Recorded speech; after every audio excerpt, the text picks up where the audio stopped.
Et en quoi le numérique peut-il vraiment aider les élèves à devenir autonomes dans leur apprentissage, que ce soit interactif ou... Le numérique est une solution aujourd'hui. C'est une solution pour pouvoir vulgariser la connaissance. Voilà. Ce n'est même pas pour la connaissance seulement, on le voit autour de nous. Voilà, son importance, il n'y a pas de débat là-dessus. Mais pour l'école, le numérique, c'est du pain béni parce que par le numérique, on a des ressources inépuisables pratiquement qui sont bien pour les élèves. Voilà, il y en a de toutes les formes. Il y en a également, en tout cas, dans toutes les matières, pratiquement. Maintenant, peut-être que la problématique, peut-être qu'on arrivera à ce niveau. La problématique va rester donc à comment l'utiliser de façon saine. Ça, c'est vrai. Voilà. Sinon, c'est déjà une opportunité. On ne peut pas ramer à contre-courant. Sinon, c'est improductif vis-à-vis du reste du monde. Parce que vous savez très bien que le monde, à un moment donné, c'est un rendez-vous du donner et du recevoir. D'accord. Voilà. Alors, M. Tenderbego, oui. M. Souri l'a dit, le numérique, c'est déjà une opportunité. Alors, quels sont les avantages de l'utilisation de l'outil numérique, que ce soit les téléphones, les smartphones, dans le cadre de l'apprentissage interactif? Alors, déjà, avant de répondre à votre question, j'aimerais rappeler une petite histoire. C'est celui de Julius Yego. C'est un athlète kenyan qui est né dans un village où il n'y avait pas d'électricité, il n'y avait pas de voiture et tout ça. Et il jouait souvent avec son frère au lancer de bâton. Et quand il est rentré au lycée, il a dit qu'il veut devenir le meilleur lanceur de javelot au monde. Et en 2009, il a, par le trichement de YouTube, il a commencé à suivre les contenus et à ajuster sa performance au fur et à mesure. En 2015, il était champion du monde de lancer de javelot. En 2016, à Rio, malheureusement, il s'est blessé à l'entame de la compétition, mais il a eu la médaille d'argent. Donc, c'est pour dire que, quand je prends un peu cet exemple, c'est pour dire que le numérique, c'est une opportunité. C'est une opportunité parce que depuis ta chambre, depuis la maison et depuis n'importe quel accès où on a la connexion, où on a cette ressource qui permet d'accéder à la connaissance, on a la connaissance. On a cette opportunité-là, c'est ce qu'on appelle l'apprentissage délibéré. L'élève lui-même, il va vers la connaissance. Ça veut dire on change de dynamique d'apprentissage.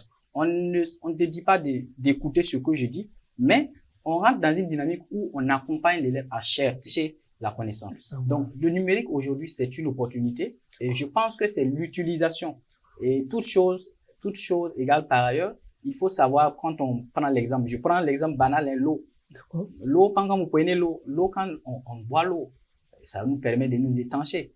Mais quand l'eau est en mouvement, en excès, ça crée des inondations. Quand l'eau est en mouvement, ça crée le courant, ça crée tout. Donc, toute chose, ça dépend de l'utilisation. Et c'est l'utilisation qui va transformer le numérique en opportunité. Qu'est-ce qu'on en fait avec notre tablette? Qu'est-ce qu'on en fait avec nos téléphones?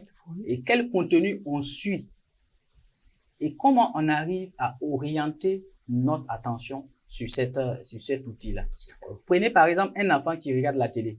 Vous pouvez l'appeler, il va jamais répondre parce qu'il est concentré. Voilà, l'attention est toute captée sur cet objet-là. Donc, c'est pour dire quoi?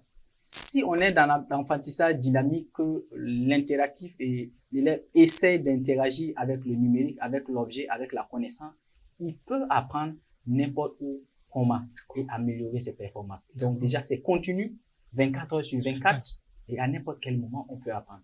Donc, déjà, ça, c'est une opportunité. Voilà. Alors, Monsieur Souri, comment les enseignants peuvent-ils utiliser le numérique pour encourager l'autonomie des élèves? D'accord. Donc, parlant de l'utilisation du numérique par les enseignants, et également de l'encouragement des élèves, de l'autonomie. Oui. Voilà. Il n'y a pas de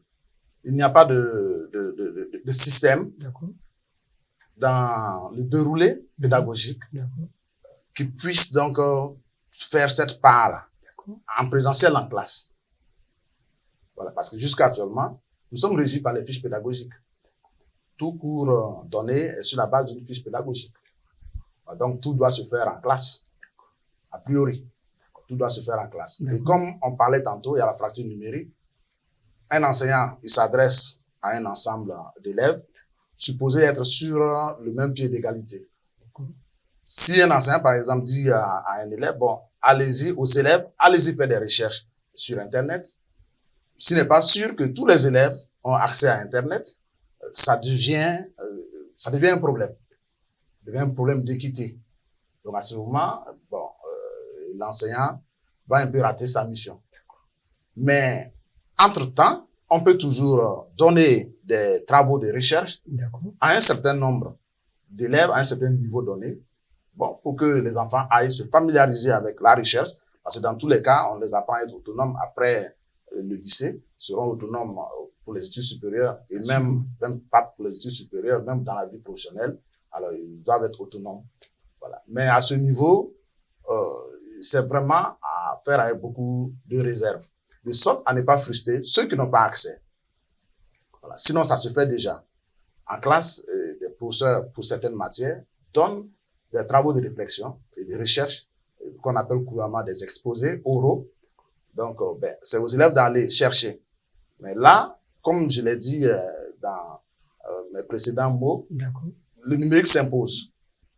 Donc, demander aujourd'hui à des élèves d'aller faire des recherches, c'est quasiment leur dire à demi-mot d'aller sur le net, à demi-mot. Parce que nous savons tous qu'aujourd'hui, les bibliothèques ne sont plus fréquentées, le livre est en train de reculer. Dieu merci, la philo subsiste toujours pour pouvoir faire la promotion du livre.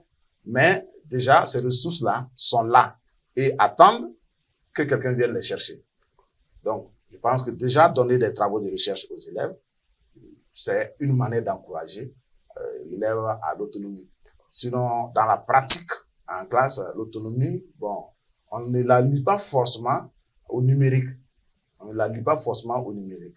Si ce n'est par l'usage d'un certain nombre de matériels en classe.